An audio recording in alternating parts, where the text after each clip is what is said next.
So the Indiana Fever preseason game is nationally televised, and Damiras Dantas has quite a glow up.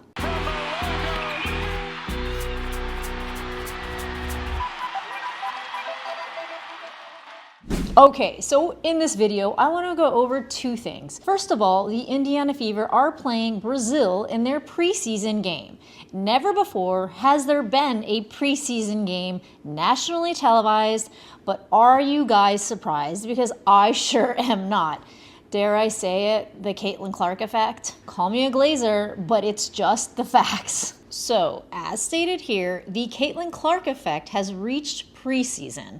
ESPN will broadcast what is believed to be the WNBA's first nationally televised exhibition game when Clark returns to Iowa for the Indiana Fever's game against Brazil's national team on May 4th, sources briefed on the network's scheduling said. I don't exactly know why they say that ESPN will broadcast what is believed to be, because isn't that something they should just kind of know?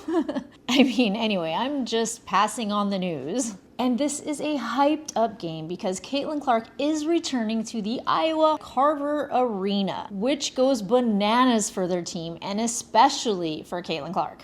The tickets sold out in lickety split. I've seen them going for insane amounts of money. $1,000. I think I've even seen them go for $1,250. It was originally set to be televised on Fox, but the demand for this girl is just sky high.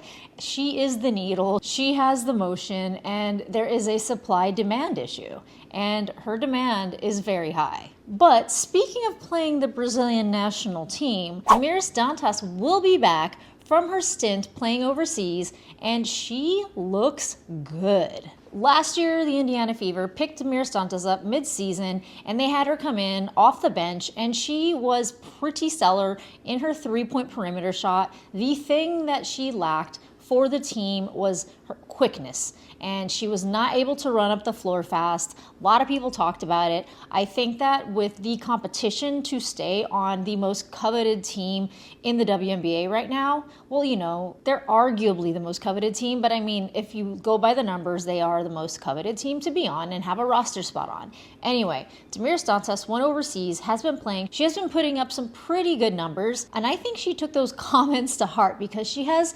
slimmed down to kind of almost unrecognizable. And I do have to give a shout out to my guy, Ken Swift, because while I was very aware of the situation, I have been kind of feeling a little under the weather lately, but a leave cold and sinus does wonders, people. But I wasn't thinking of putting out another video today. However, after seeing Ken Swift's post, I hope one of the many podcasters who do videos on the Fever do a video on this. DD shows she's serious about wanting to win a chip and be a rim runner for the Indiana Fever. This is a huge accomplishment in the offseason. I'm blown away. And I mean, look at the difference. I mean, if we just even take a look right here at her arms, they are way more toned and definitely more slimmed down to this look right over here, which was taken from last season. And you can't really see her face that well, but you can see her eyes are sunken in a little bit more. She just looks more slim in the face. I mean, there is no doubt. Look at her waist is slimmer. And what is this going to do for the Indiana Fever? This is going to help with the motion offense, with this run and gun style. She is going to be able to run up the court a lot faster, catch some of these assists from her teammates, those hail assists from Caitlin Clark, lay it in. She can also just run around the court, run up in transition, and honestly, this is exactly what she needed to do to stay on the Indiana Fever and compete for a roster spot on the team.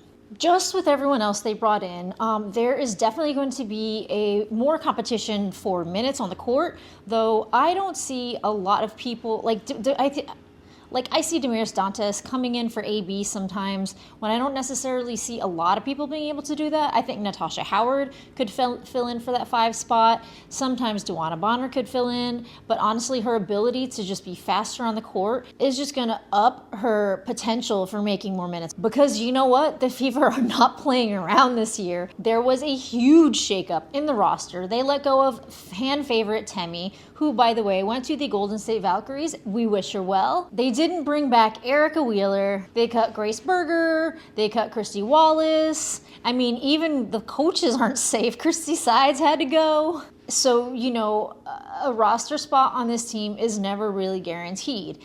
And next season, the new CBA kicks in. Everybody becomes a free agent. It's the assumption that salaries are going to go way up. So I think she is proving her worth on the court. And, you know, there have been games where she shot the lights out overseas. She has really been putting up some good numbers over there.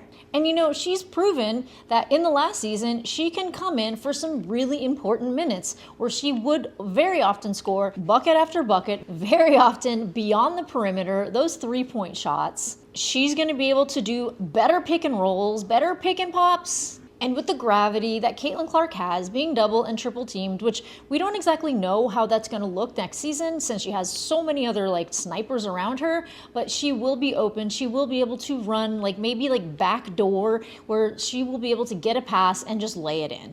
Like for instance, Caitlin Clark getting triple teamed there opens up Damiras Dantas for that 3-point shot. I mean, the speed doesn't really have a lot to do with it, but just say it does and she's not in that area. She knows she can just run over really quick. But this is definitely going to help in transition, which is something the Indiana Fever are really good at and they just want to get better at. But, you know, let's go over some of last season's moves. She is very much like a spot-up shooter, like Caitlin Clark, passing to Temi, who Damiras Dantas spots up and gets the 3. There's, oh, wow. Pass, spot up, 3. Caitlin Clark passes it over to Dantas, goes over to Leah Boston, goes back to Dantas, and there you go. She is a good perimeter shooter. Caitlin Clark running the ball up. Passes to Dantas, who spots up and shoots a 3. So she really honed her spot-up skills last season. I think she could only get better at it, but just adding to her arsenal, making her more an invaluable asset to at least the Fever bench. This glow-up is really looking good, and it only propels more anticipation for what the Fever are going to look like next season. But what are your feelings on Damiras Dantas? I mean, what are your feelings about the nationally televised game at Hawkeye Carver Arena? I personally am dying to get out to that arena one time just to see how hyped up the fans get. If anybody's gonna go and is gonna get any footage, feel free to send it to me. But do you think Dantas will get many minutes next season? How many minutes do you think she will get? Do you think that her getting this fit is gonna make a big difference to her play on the court? I personally do, just especially in transition. How do you think it's gonna affect her? I mean, anything you guys think, just let me know in the comments, and I will see you next time.